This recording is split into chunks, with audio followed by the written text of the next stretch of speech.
Shane Dawson made a public apology, Jenna Marbles was called out by fans, Gigi Hadid snapped at Jake Paul, Nikita Dragun posted a controversial Instagram story, and Finneas O'Connell was called out for his tweets. Before I get into the story, I just want to put out a disclaimer. Please do not send any hate to Shane Dawson, Jenna Marbles, Gigi Hadid, Jake Paul, Nikita Dragun, Finneas O'Connell, or anyone else mentioned in these stories. This video is simply meant to report on the news and give some insight on the situation. Shane Dawson made a Valentine's Day post, but one photo made people uncomfortable. On February 14th, Shane made a post on Instagram about his relationship with Ryland. The caption said, "My best friend, future husband, and forever farter. Love you more than I can ever explain." The post had 3 photos, 2 selfies of Shane and Ryland, and one with Ryland on his hands and knees with his pants down and his butt in the air. While there were people who thought the picture was funny, some people thought the last picture was in poor taste. Why are the comments pretending that posting that last picture isn't totally gross? I'm very displeased seeing this last photo. Like, come on, Shane, you got kids following you, man. Change your act up. This kind of stuff isn't okay. But some people defended Shane. Y'all shut up. He can post what he wants. Why are people getting so worked up over the last pic? Literally, girls post their every day in an attention-seeking way, but when someone does it in a joking manner that's not a girl, it's suddenly a problem. If you have a problem with it, then keep scrolling. A few days later, Shane addressed the situation on his Instagram story. To clarify, this pic was of Ryland trying to fart. Today, someone said to him, "I can't believe Shane posted that pic of your butt waiting for a..." And it was at that moment we realized what we had done. To those who had to visualize our butts on Valentine's Day, I'm sorry. While it looks like Shane didn't realize what people would think when they saw the picture, it's an important reminder to be careful what you post, especially when you have a large following. Do you think Shane's photo was inappropriate?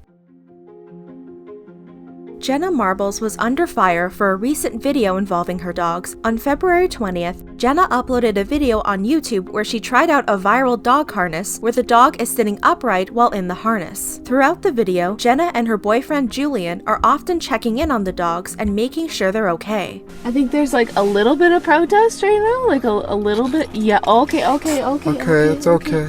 Honey, if you're uncomfortable, okay, we're gonna take you out, all right? When they take the dogs out on a short drive while wearing the harness, the dogs appear to be uncomfortable. One dog, Kermit, is crying. Another dog, Marbles, is moving his legs. And the last dog, Peach, breaks out of the harness. During this clip, Jenna tells Julian to go to the park so they can get the dogs out. Julian says he's going as fast as he can so he can safely stop the car. Okay, let's go to the park, please, so we can go over. Going as fast as I can. They soon stop the car and get the dogs out of the harnesses. Jenna also says that Kermit always cries when he's in the car. Although you usually cry on the way to wherever we're going anyways.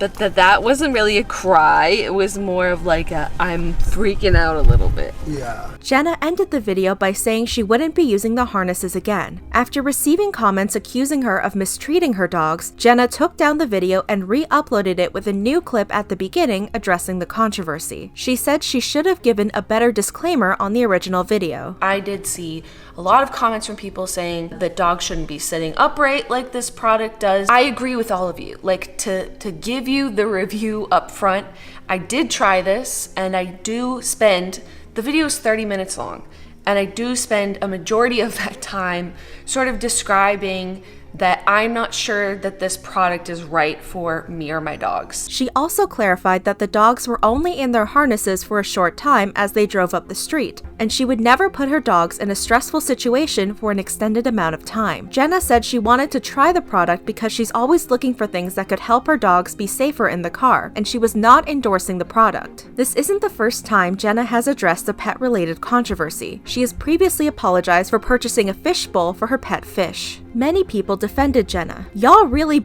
Jenna Marbles into deleting her video, making an apology video for testing a dog harness she didn't make or condone. She tried it for 30 seconds, saw her dogs were stressed, and stopped. How dare y'all for saying she abused her dogs? Leave this woman alone. If you honestly believe Jenna Marbles, the same lady who takes Kermit to the vet even if something just feels wrong, the same lady that let her dogs pick their own treats, the same lady that changed a hamster's entire tank so he wouldn't get bored, her dogs? You're insane. Don't be and make the least problematic YouTuber feel like shit about themselves. However, a few people thought Jenna's video was risky. The product was questionable. I'm convinced it could cause strain to the spine, and maybe she could have emphasized safety more. She did nothing wrong, but has a huge platform. It's risky to display an iffy product to such a large audience without heavily emphasizing safety. It's easy to understand why people were concerned, but Jenna didn't have any bad intentions. She took responsibility for the situation as soon as she could by taking her dogs out of the harness and re-uploading the video with a thorough disclaimer. Do you think Jenna needed to address the situation? Gigi Hadid clapped back at Jake Paul after an incident with her boyfriend, Zayn Malik. Zayn and Jake appeared to run into each other in Las Vegas. According to Entertainment Tonight, they had neighboring penthouses at Westgate Las Vegas Resort and Casino. When Jake invited Zayn to hang out, Zayn declined. Beyond that, the details get a little murky. According to TMZ, Jake's side said that Zayn was rude to Jake when Jake asked about his plans for the night. When they ran into each other, Jake tried to be friendly to Zayn, but Zayn started yelling at him and allegedly wanted to start a fight. Zayn's side said that a drunk Jake was annoying Zayn and repeatedly asked Zayn to hang out. Zayn declined multiple times. On February 23rd, Jake tweeted, "Almost had to clap up Zayn from One Direction because he is a little guy and has an attitude and basically told me to off for no reason when I was being nice to him. Zayn, I know you're reading this. Stop being angry because you came home alone to your big hotel room. Ha ha ha. Bro, he literally started yelling and freaking the out. You want to test me, mate? LOL. I feel bad for childhood stars." The tweets were later deleted. Gigi replied to Jake's tweets. LOL, cause he doesn't care to hang with you and your embarrassing crew of YouTube groupies? Home alone with his best friends like a respectful king cause he has me, sweetie. Unbothered by your irrelevant ugly.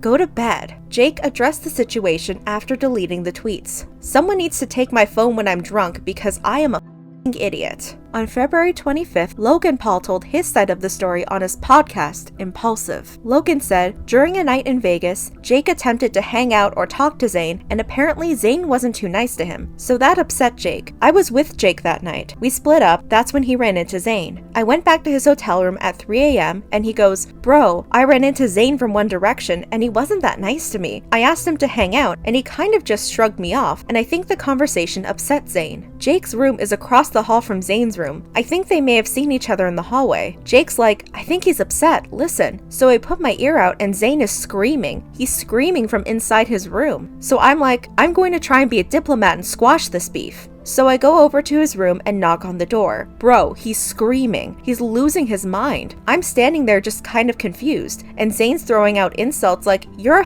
YouTuber, mate." I'm like, "Bro, can I talk to you for 1 second? Whatever happened earlier was with my brother. That's not me." There's a girl in his room. She's screaming, "Stop, stop, stop." Logan then played a video Jake recorded of Logan allegedly talking to Zayn through his door. In the video, you can hear a man yelling at Logan and telling him to leave him alone. At one point, the man can be heard saying, "I don't want to talk to you, bro." Here's the video from Logan's podcast.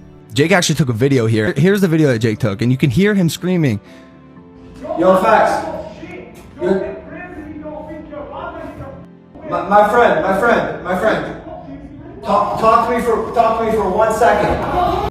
Talk to you, bro. Zayn has not responded to the drama. What would you have done in this situation?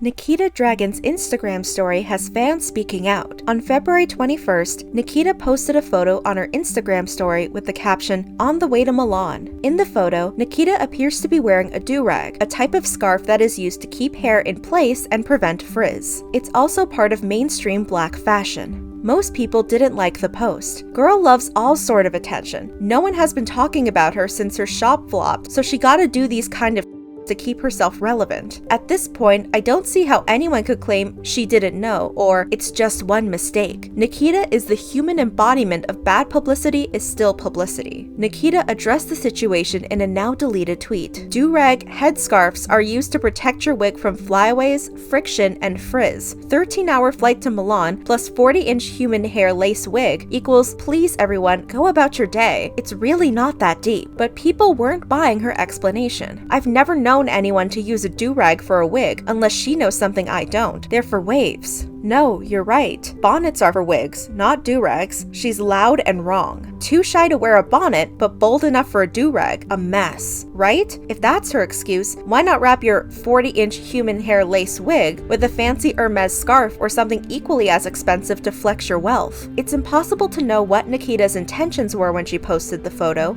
but with her large following, it's important for her to understand the impact her images and words have. What do you think about the photo?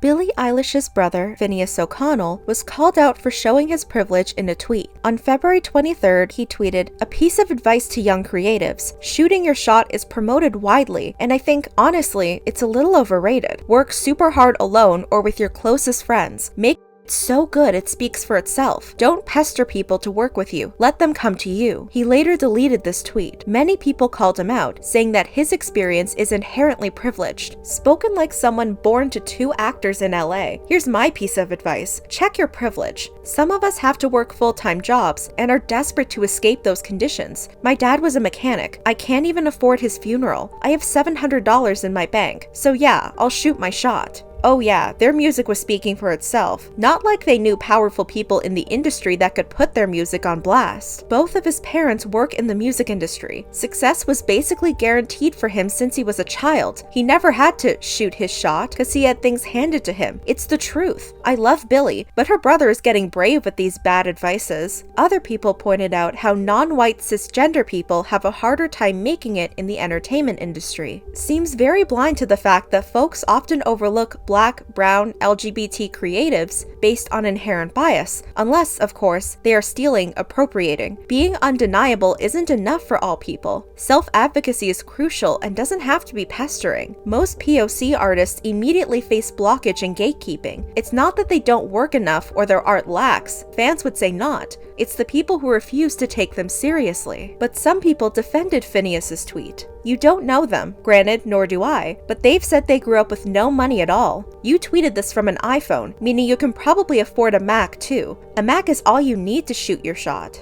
Sounds to me like someone is mad people are succeeding in life. Finneas worked. With that money, he bought his gear. He even spoke about buying the basic production software was something he saved up for years, and then all of a sudden they had 50% off sale and he was able to afford it. The information is out there.